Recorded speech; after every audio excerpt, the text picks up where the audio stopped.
tubes are warming up. This is a special live broadcast right here on Georgia Radio.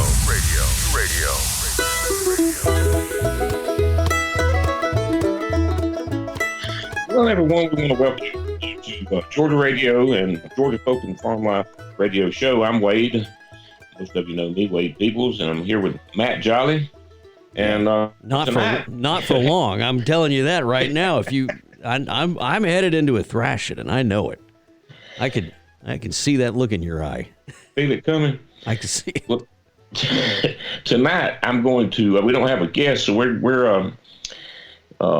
going to bombard Matt with some rural Georgia trivia. Now, you don't have a guest because you didn't want a guest. Yeah. Which means it's not like we were. This is all guestless. Premeditated, is what this Yes. means. Yeah. You're just going to take me out back behind the woodshed tonight. That's what this is going to be.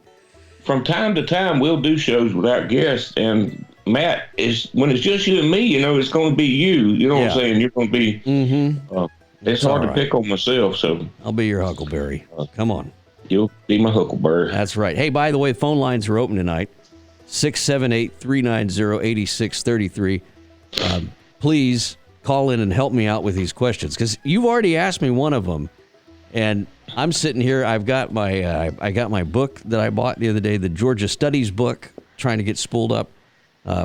This used to belong to the Carroll County School District. Robert H. Claxton is who had this book. I guess he was like the administrator or something up there in the school district. So I'm ready. Superintendent. Yeah. I'm ready, and we've got a lot of people listening tonight, all over the state. If y'all want to call in and help, I'm going to give Matt some somewhat arcane terminology that most of you will know. And Matt's from Texas, and Texas is south. It's like far west Georgia, bumped into Mexico. But he knows a lot. He's smart boy. He's smart boy. Watches a lot of television, knows a lot of stuff. But yeah, well, you know how that goes. Growing up down by the King Ranch, a little bit rubs off on you every once in a while, but not. Yeah, you know a lot of bull. That's right. I know a lot of bull. Let me see. You got to know a lot of stuff. That other word that pairs with that in Georgia, you need a lot more of the bull than you do the bull. Listen, we must have all of it. Is Rincon? We've got a lot of people in Rincon tuned in. Now, Rincon. Say it again. Rincon. See, the Rincon Ranch. Now I can already hear you. Well, we ain't in Texas, but the Rincon Ranch was a big ranch back home. So I'm sorry, Rincon, Georgia. Sylvania, you're listening in Sylvania tonight. Pooler, welcome to the show. Somebody's listening in Nashville tonight, and I know who's in Garfield. We got a couple of people from Rincon. I know Tampa, Florida's tuned in tonight. We've got somebody down the road in Warner Robins, and then this is what gets me. There's this little town, and I can't say it. It's not in Georgia, and maybe it is. Lappeenranta. It's probably, it looks like it's in Finland. So they're tuned in tonight. But a lot of people are tuned in. I'm just picking a few out. Yeah, we're glad look, if you live in a place we can't pronounce, we're still glad to have you. Yeah, we are. We're glad to have you. That's about half the places you're from, too. That's right. I can't, what is the covered bridge? There's a covered bridge up by Taylorsville, Georgia, and I'm looking for it. They're going to have a Christmas festival up there. With that covered bridge. Right. Which reminds me, we talked earlier, we're going to do a show one night and where we let people call in and talk about their local festivals. U Hurley, that's the name of the place. U Hurley. U Hurley. Now, I know I'm saying it right because I heard them say it. So don't start in with me now.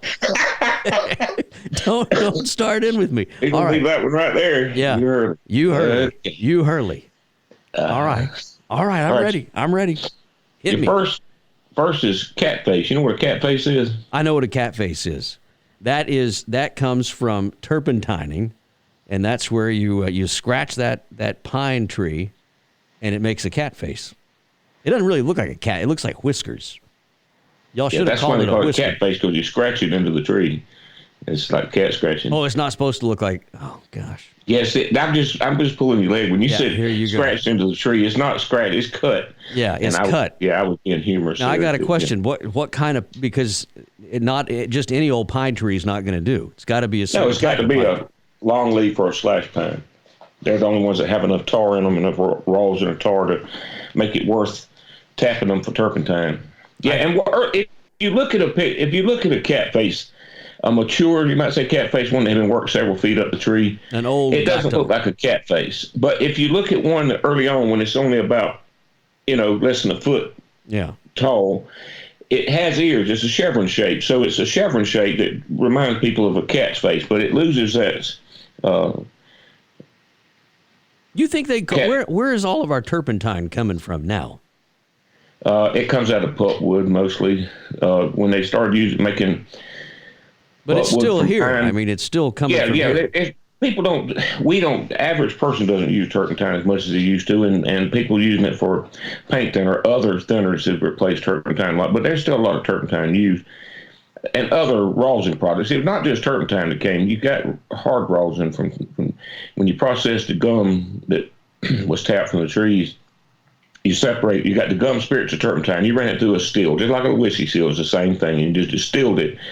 And those gum spirits of turpentine evaporated and were condensed back and bottled. And then when the still was finished running, you got all the turpentine you're going to get. Right. You would empty the still spout into a trough that was lined with hardware cloth and cotton batting, and strain and get the dross out, the trash. And then you take the liquid hard rosin, they'd pour it up, and then it would harden, and then it was sold. And still a lot of rosin like that's used in making all sorts of industrial processes. I can tell you something they didn't do when they were making turpentine. What's that? Smoke. No. Maybe once. We could do a call-in show for people to call in and tell when they were little, they remember the steel blew up in their area. Steels were famous. The one in Swainsboro blew up, one in Meeks. I remember Mom and Dad told me in Meeks, which is a tiny community over in Johnson County, about when the steel blew. But the biggest steel blew in Swainsboro, and people got trampled. They came to see it and the fire, and when it blew, there was a fence there and by, and then people got trampled there. So I mean, it's not an outing when the still's on fire unless you have a bigger explosion come up. I mean, golly. People were starved for entertainment back then, and the steel burning, that was a major event.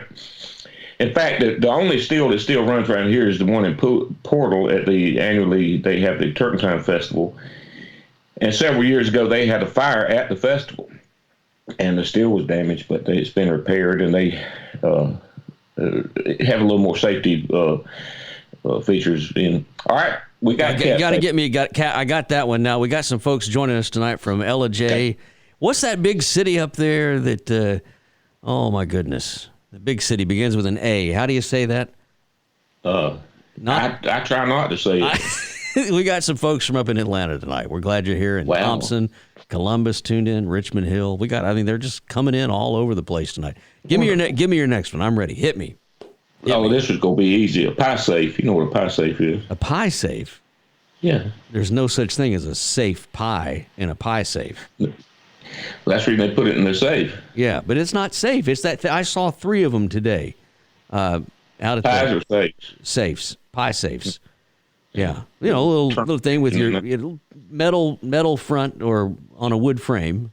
So the pie can breathe. The place to cool a pie.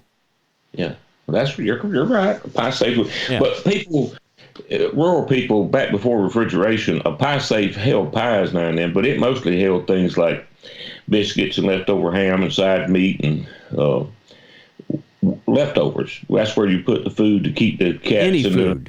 Any food. Yeah, they would put any food in there. It'd be sweets, but it'd also be just leftovers. And people would go in there and snack from it and take their lunch to work or school the next morning. It might be get a biscuit and poke a hole in and pour syrup in it and that kind of thing. But that's where people kept stuff to keep the vermin and the insects and stuff in the little short children that couldn't reach it. It was safe from them. Sure. Yeah. I've never known an ant that couldn't get into a pie safe. All right, hit me again. Sure. By the way, you're looking great tonight.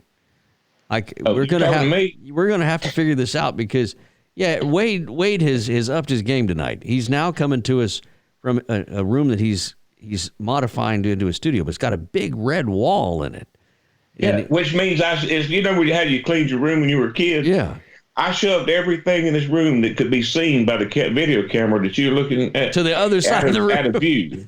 If I were to pan the room, you would fall out laughing. You'd yeah, say, it looks no, it looks great. Is Wade's Red Barn, and those headphones that you got down there at the Dollar General, they look great too. They're red. You are styling tonight. All right, I am. Give me another one. Hit me hard. All right, time. We're going to go back to a previous. You know what a turpentine hack was? No, a hack. Hack. It was an old man that had turpentine for years and couldn't no longer hack it. Couldn't. No, it's not. It was no longer hack it. It was a tool that you, as you said a while ago, scratch the surface into the trees, scratched at it. Yeah. Turpentine hack. It was a turpentine scratching apparatus. Okay. A scratching apparatus. Is that like scratching apparatus. All could right. you use it? My only question: if you got an itch, could you use it somewhere you shouldn't talk about? Very gently, because if they were razor sharp, and they had a heavy weight on the end to make them. Serious. Itch that scratching. People were murdered with turpentine hacks. Oh Lord! Well, we don't. Oh yeah, they had a cast iron ball. It was a wooden handle with a curved blade on one end and a ball that weighed several pounds, cast iron on the other end. Give it heft when you. It's a serious implement. It was. People would get into arguments in the woods, and it was like medieval times. They would draw their hacks and hack away at each other. What a pleasant career field. What happened to Bobby? Well, didn't end well. Yeah, another turpentiner got into it one day. Golly. All right. Give me one. A middle buster. You know what a middle buster is? Middle buster. Middle, not the center. Oh, a middle buster. Yeah, I know what a middle buster is. I've run into one of them a time or two. Middle busters. That's a terrible thing. I one time back in Texas, I watched a middle buster walk into the bar, and he middle busted this other cowboy so bad. The guy, we had to get him some frozen peas. It was so bad. No, the frozen peas. Did he eat the frozen peas? He didn't eat them. He didn't scratch the itch with them either. It was cold compress. Cold compress. It was bad. What is a middle buster? It's a plow. When you used to plow with a mule. Now, I'm going to tell you, I used to hear Uncle Lamar Brantley, I wrote about the other day, he listed off all the different plows one time to me when I was a kid, and I'm like, I can't, but I remember Middle Buster was a real common one, but they was not a brand, but a type of plow. It's a middle type. buster. I think it was just plowing down the middle of the road. You bust in the middle of the furrow. It wasn't for side plowing or cultivating. When you plow, are you today? Are you a guy that likes to? Do you make an opening plow and then go back and keep going, or you just do it all at once? People rarely plow anymore, Matt. They used to use bottom plows or turning plows, and then they'd harrow. They do both once or twice before they planted. But now that's no-till farming and stuff is pretty much. You don't see anybody plowing anymore, or cultivating, which means we would go through and get the weeds out between the rows of crop. But most of that's now done with, without plowing. It's done with the chemicals and stuff. I plow my garden, and my neighbor comes over and he reminds me that it's a garden. It's not a Zen garden. I need to just do it once and be done with it. Do it right. Get it over with. I'll sit out there and just make those rows so pretty, Well, that makes me think. I used to so proud of them. Today, most tractors and farming done. You got GPS and you don't see crooked roads anymore, and they've got computer programs, and it'll read a field and tell you the best way to farm it and to take advantage of the topography and the drainage and stuff. But back in the day when you plowed your furrows with a mule or a tractor, a little 2-row tractor or whatever, if your field was near the road, that was your best. You had the straightest road because your other farmers would ride by and critique. They'd look at it. They still do that, though. I mean, they still do that. Yeah. But like I say, satellite systems and computer electronics have taken a lot of the personal touch out of it. That's like going to Piggly Wiggly with a list. I mean, come on. Takes all the fun out of it.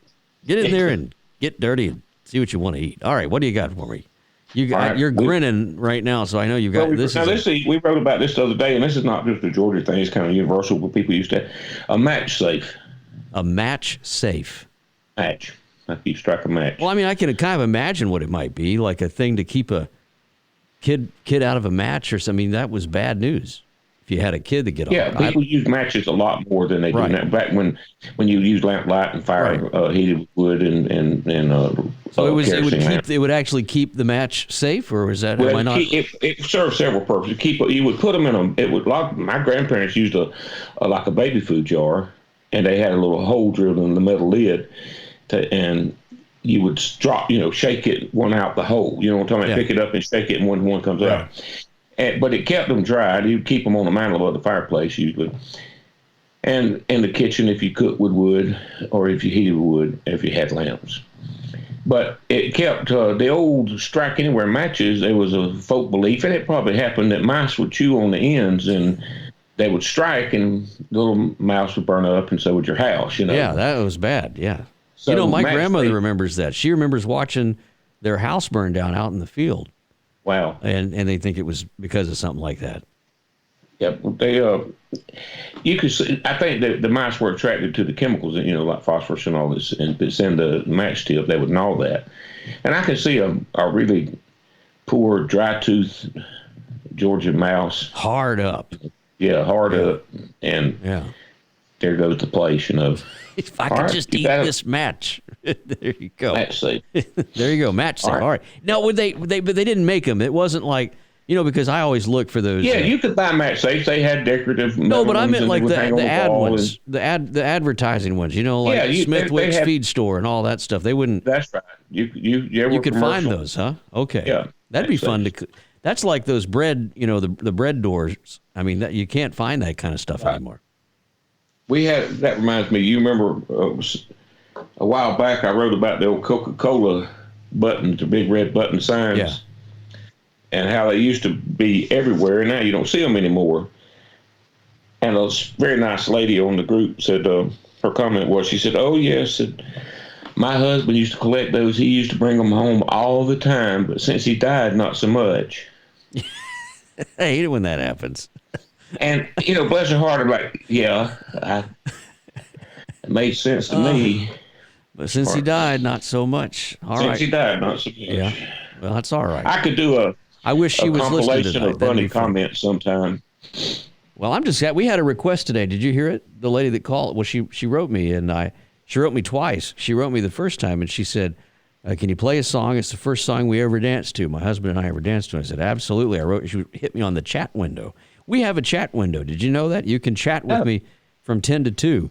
And if I'm here, I'll play a request for you. But every Monday through Friday, 10 to 2, I'm here. But this lady wrote in, very nice lady. She wrote in. She wanted to hear a song, and I said, "Sure, we'll play it." And she said, "It's the first song we ever danced to." I'm reading it right now. And she said, "Can you please play Mickey Gilley, All the Girls Look Better at Closing Time?" She says the first song we danced to. He asked me to dance. So absolutely, I played it for her. They've been married 30. She said they've been married 38 years. Wonderful. So happy. We need a caller. Somebody call. What's the number, Matt? The number is 678-390-8633. We got a couple of folks tonight. Is it Ella Bell? Is that right? Ella Bell? Yeah, but what is Ella Bell, Ella J, Ellaville? Yeah. And we got someone in there from, we got a couple of folks in there from Dublin tonight even, listening tonight. We're glad you're here. All right, give me a hard one. You said these are going to be hard. I want a hard one. Well, now, we wrote about this the other day, so you might have read it, but do you know what a foot feed is? What? A foot feed? A foot feed. Now, some people said foot feet, like you had a teeth. Foot but feed. It was actually foot feed. Foot feed. Hang on, no, I'm not going to look. I said I wasn't going to look. I'm not going to look. It right now. No, I'm not. I got my hand. My hands are here. Hey, Siri, what is a foot feed? Your watch. She said, "I can't help you with that." Foot feed. I'm afraid to Google that. Something, I don't know. A foot feed. Is it something to do with a sewing machine? No, I don't know. That was a good guess. You had the foot treble. Yeah, or like a pedal or a way. I don't know. Feed. It's a device used to help with green beans. That's what it is. That's my best guess. No. Okay. No. All right. Shoot me Keep with the going. answer. You're going to be guessing Conway Twitty in a minute. Yeah, he's Conway. He's always here. He's always right there. He's right here. He'll sing a little longer. In for fact, you. Jesus. That's right. Jesus, man. He's always right here. He's always right there. I got to tell you my cranberry story here in a minute, but go ahead and hit me. What's the answer on a foot feed? The earliest automobiles and tractors had hand throttles on the steering column, most of them. And then you would accelerate or slow down by manipulating that handle, and that was called a hand feed. You'd feed the gas to the engine from the carburetor by a hand feed. Okay. They invented the accelerator pedal. They didn't call it the accelerator pedal. It was a foot feed as opposed to a feed. And a lot of people call it a foot feet because we're just country people, and that's what we do. We corrupt words. Hawaii. Yeah, as my grandmother would say. Yeah, I like it. Growing up in Texas, my dad and a lot of the old ranchers would always talk. They would never buy a truck until they walked beside it. They would put it in drive, and then they would walk beside it to make sure that they could keep up with it when they were in the field. Pretty smart. Yeah, because if your foot feed is off, you don't want the truck going in the next county. All right, foot feed. I learned something. That's a good one. All right, you ready for your next one? I'm ready. You know what a P weight is? Oh, yeah, I do. That doctor that I went to that one time, he used a P weight. You're all had to sit and wait for yeah. That was a P weight. He used a P weight, and it came off the table when he used that P weight the first time. But yeah, I know what a P weight is. I thought these were going to be hard. Wade, come on. They were going to give you a test, and you had to wait. And they would, yeah. Yeah, you said this was going to be hard. Go ahead and give it to. What is a P weight?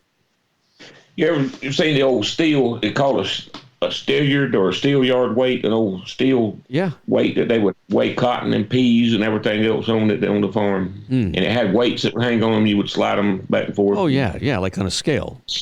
Steelyard weight, a steelyard people. Well, the weight was called a P. They hung on a little hook. There were different sizes, but those were called P's or P weights. That's a handsome P weight you got there. Yeah, how much is this? How much is this cotton? How much is that in the window? How much is that P weight in the window? How much is that little P weight in the window? All right, I like where you're going with this. Ready? I'm ready. A peeling spud. Do you know what a peeling spud is? Peeling spud. Peeling spud. Can you buy it at the Dollar General? No. I think he works there. I think. Can I phone a friend? I can't phone a friend. No one's calling in here. The dog's coming in here, but no one's calling in here. 678-390-8633. Somebody call in and is tell the number me to call. What? Say it again. A peeling spud. A peeling spud. No, I don't have any idea what a peeling spud is. Well, it was a long handle. It could be wood or metal, like a piece of pipe. It had a blade on the end like a hoe blade, but it was straight out. You can't say that anymore. I can't say hoe on here because it'll Facebook will hear about it. That's right. H-A-U-G-H. Yes, H-O-U-G-H, hoe. Yeah. All right. It would but it's like the tool, the hoe tool, and you would scrape it, and that's what. Okay. And you used it to peel the bark off of potential posts and poles. If you were cutting down or logs, if you built a log house or right, that makes sense. No, that makes sense. A post, you had to get the bark off. You would lay them down and then use that in your heft to peel. All right. I got an infiltrator here. Give that number again. Okay, the number is 678-390-8633 is the number to call. And we'll get you right on tonight. You can talk about whatever you need to talk about, P weights, and yes, for potatoes. I had a text. Yes, it's for potatoes. Peeling spud. All right. If you, a peeling spud, not for potatoes. Spuds are potatoes, and you peel potatoes, but a peeling spud was not used for potatoes. Not on potatoes, yeah. No. All right. Could be, though. Could be fun. You ready for a new one? I'm ready. a cane stripper. Oh, Wade. Of course, I know what a cane stripper is. I saw one of those this weekend. Oh, I thought you remembered them from Texas. We have, okay. Yeah, I saw them. I saw it, but you had to pay a lot of money to get to do that, though. That was tough. But not everybody could get in, right? Yeah, it was difficult. You had to wait behind the red rope, and then no, the cane stripper that I'm thinking of, though, the actual one is the it's a tool, a sharp tool too, that you run down the sugar cane. Ding, ding, ding, ding, ding, ding. Yeah, I got one. I actually got one. No, I saw that this weekend out at the. I saw a guy doing it this weekend, out at the this past weekend. When I went on Friday, I watched that guy strip that cane and then put it in the grinder, and I thought, you could hurt yourself if you didn't know what you're doing, because, sugar canes. I could see how you could slice your hand. I mean, holding that stuff. Or get caught in the rope cane mill rovers. Yeah, exactly. Fortunately, those were slow. They're kind of like that old saying. You may edit this out, but the old saying about don't get you in a ringer, and that actually happened to ringer washing machines. Oh yeah. That was a terrible mishap. Hurt. That would. Well, they had reverse handles on them, the washing machines. I mean, and Grandma. Well. Got anybody. That's a country song. Like Grandma got run over by a reindeer. Don't even go there.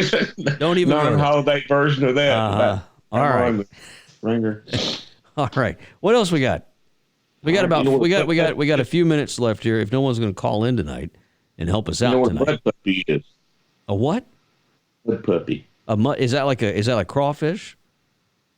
No. Oh. Those are mud bugs. Those are mud. No, I don't know what that is. I don't know what a mud puppy is. Never heard of it. Salamanders. We used to play with them, find salamanders, and we call them mud puppies. Huh. What do you call those things that make the little? It looks like a little volcano. Doodlebug.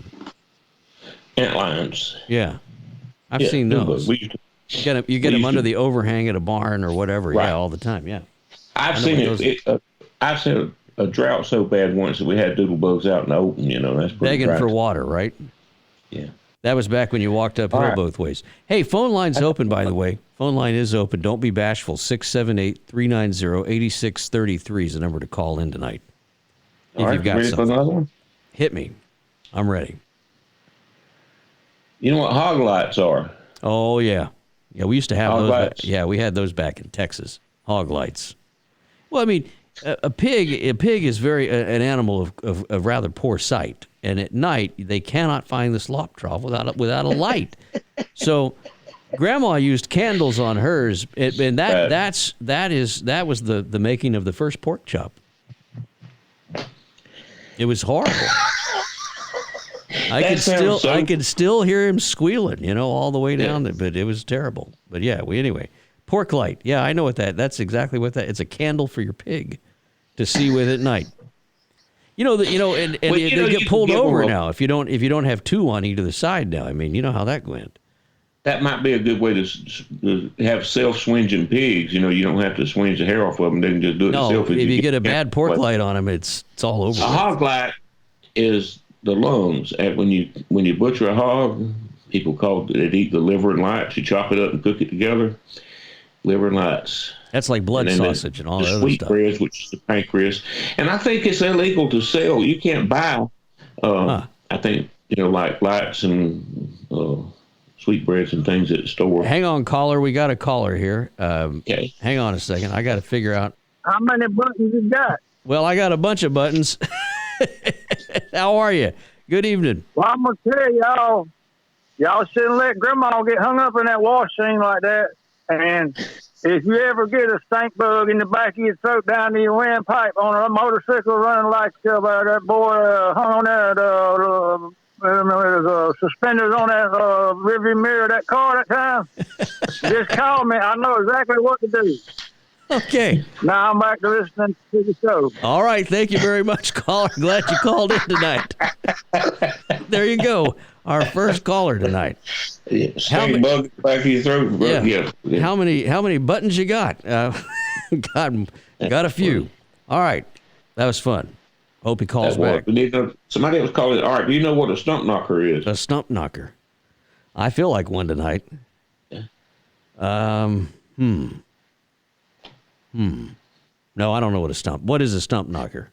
It's a little old creek fish. We used to catch stump knockers. You don't see them much anymore, but that was a little old, one of those multitudes of small creek fish that gave their all for us little country boys. Mama fry them. We'd catch them. It didn't matter if they weren't long as your thumb. She'd cook them if we'd catch them and clean them.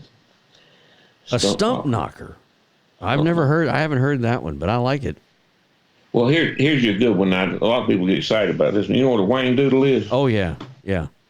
I met him the other day down at the I met him down at the Waffle House the other night. He will draw you when you're sitting down there at the bar in about 30 seconds flat and give it to you a nice picture to take home to mama. It's beautiful. Wayne Doodle. I absolutely know what he is. Yeah, Wayne Doodle. I met him. Yeah.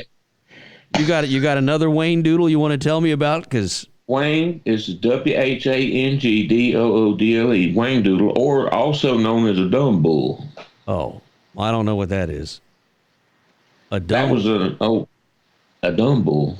In my family, they were called dumb bulls, and a lot of people call them Wayne Doodles. So it's like Brunswick stew recipes. I went to buy a bull. The last bull that I bought, side note here, was Mrs. Farmer.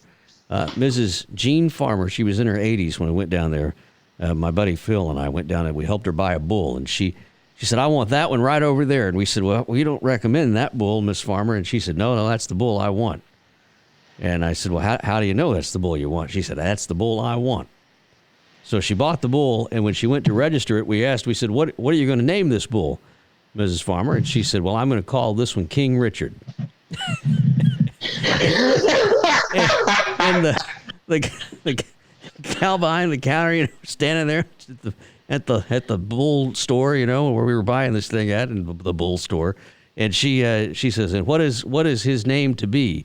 And she told him, and I thought the lady was going to fall off the bar stool because Miss Farmer was not bigger than about 4.5 feet tall. But that bull was still alive the last time I checked. That's hilarious. Siring her herd King down Richard. in outside of Burnett down there in Texas. Yeah. All right, give me the last one. We got another call. We got time for one more caller, by the way. And if somebody doesn't call in and tell us about a fly hitting the back of their throat or something fun, I'm going to be really disappointed. Or dumb bull was an apparatus you made with. You could make it out of a metal can, a keg, a barrel, wood or metal, and you drill a hole in the bottom, and you run a cord or a rope through there and put rosin on it. And when you dragged it through the hole, it would resonate and it made an awful sound. It was a scary thing. People would get outside people's houses at night and use the old dumb bull or the Wayne Doodle, and sometimes people broke camp and left. Really? We need a couple we could sell those on Georgia radio. Yeah, we have our own Wayne Doodle. A Wayne Doodle. A Wade Peebles Wayne Doodle. Yeah, we need one of those. We need to make one of those. I made one years ago. I've made a lot of the things I write and talk about, including liquor steals and Wayne Doodles. And you need to make another Wayne. I need a Wayne Doodle in my life. We'll make one, a small one, and I want a big one. I want like a gas-powered Wayne Doodle. I want a deluxe. I want the deluxe Wayne Doodle. All right, give me the last one. We got to get a call. Now this one y'all had in Texas, I know you did. Do you know what a pottage is? A pottage? A pottage. Well, yeah, my grandmother made the best pottage you've ever had in your life. It's like chicken. It's like chicken and dumplings, but a little different. It's made with carrots. Yeah. A pottage is a partridge in Georgia. Yeah, and you shoot them with a shotgun cottage. You put a cottage in your shotgun and shoot a pottage. You have done fallen off the log truck too many times. Yeah. Say that again. It's a pottage is a what? A pottage. That's what my daddy and my grandfather. You say that with a straight face one more time. A quail. They didn't call them quail. They called them partridges, and they said pottage. Oh, I see. So pottage was a corruption of the word. Yeah, like fat lightered wood and all that stuff. Yeah, comes from something else. Yeah, this dog the studio dog. My coworker has come back in her collar, about to drive me nuts. Okay, I was hoping we'd have a caller, but apparently we don't have a caller tonight. Let's see. Call back if you want to get back on. 678-390-8633. I'm sorry. I I didn't mash the button in time. So caller, you can call back 678-390-8633. We'll get you right on. We got just a few minutes left here. All right, you ready? Is this the last one? Yes, that's up to you. Okay, hit me. You know what the term laying by? Yeah. Laying by. Well, I can. They think did that a lot on Hee Haw, like you see them laying around with them hammers, but that's a different laying by. Yeah. I can think of something, but I'm, I know Miss Mabel's listening tonight. I don't want her to think less of me. No, I don't know what laying. Jesus what is, and Miss Mabel are listening. So yes, that's right. What is laying by? Well, when one lays by, what do you do? Old time farming, when you were finished with a crop and you were done with the planting and the cultivating and the other things you had to do, and mostly were waiting on the harvest, that so-called easy time where you had a break in the farming was called, you'd laid by. I like that. Laying by. Yeah, y'all don't say tump out here, do you? Say who? Tump. Tump. T-U-M-P. Well, it's according to what's your definition? I tumped we the bucket. Something down or tamp it down or tump it down. I tumped the bucket. It's a combination of turnover and dump. It's a, Texans, if we can do something with one instead of two, we'll do it. A lot of you Texans came from Georgia, and we have the same, a lot of the same terminology. But I've got a great, she's like 7 or 8 greats back, grandmother from Georgia. So I came home. Yeah, followed my roots. People did say Daddy used to use that term. Yeah, well, it's a good one. It's a good one. Well, Wade, we're gonna have to be out of time today, I guess. We're gonna run out of time here if we're not careful. I gotta tell you what happened to cranberry sauce. All right, but I had one bonus one for you, but well, hang on a second. Okay, go ahead with your cranberry. No, go ahead. You give this to me because I just bought us another. I held off the commercial. Go ahead. All right, you know what step-ins are? Say it again. Step-ins. Step-ins. Can you use it in a sentence? Granny got a new pair of step-ins.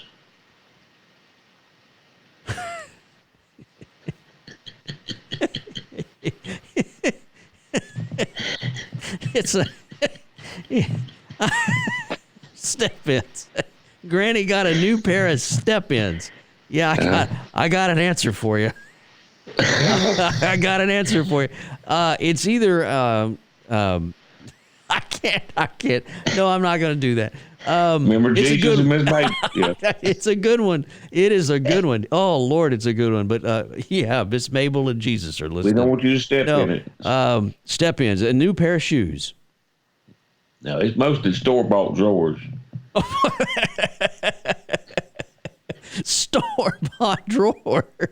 You said that with a straight face. Folks move it up in the world. They had store-bought drawers. There you go. Pair of step-ins. Go ahead, Matt. Cranberry sauce. Well, I just tell you on the way out tonight, we've had much debate about cranberry sauce here in my house the last few nights.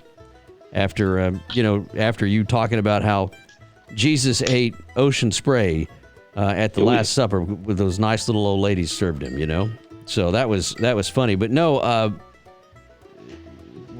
anyway, the lady very near and dear to me who lives in this house, she makes a very delicious, and I'll say this on the air, a very delicious cranberry sauce that she makes. And I told her today, I said, I'm trying to buy a dish. We have a caller. We're going to take this caller here in just a second, so hold off on the music, boys.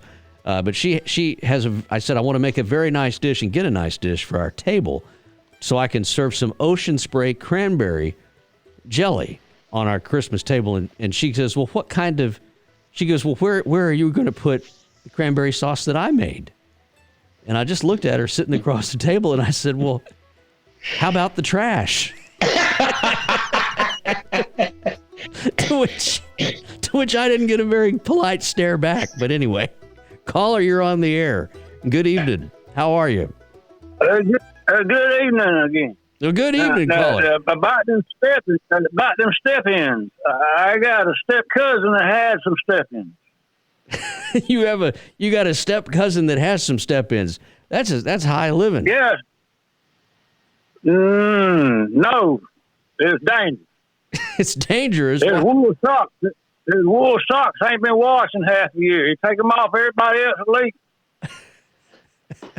They stand up by the slip. They was almost ready to run off across the road. They weren't step-ins anymore. They were kickovers. Caller, thanks for coming on again. So they'd almost coming alive. Thanks for calling in tonight, caller. I think it's from Kite. That's from Kite or Meeks, Georgia. Yeah, he's either from Kite or Canucci Hoochie, one of the two. Well, Wade, hey, it's been fun. We got to get out of here, though. We can't. They're not going to let us have all this airtime again. All right. You have fun? Oh, yes. All right. Good. To Herpel. What is to Herpel? To Herpel is to walk or run lamely, to drag a leg, and to hobble. I have herpeled into my step-ins tonight, and we have come to the end of the show here, Wade. Thanks for playing. What do you want to tell everybody as we get out of here? We got 30 seconds. Well, we had fun with Georgia Jeopardy. We'll be back. You can listen to this show on podcast anytime, or tell your friends to join us. Listen to Matt's Great Georgia Radio, 24/7 classic country. We're going to do more and more here. Let us know what you want to hear. Thanks for joining us, and God bless.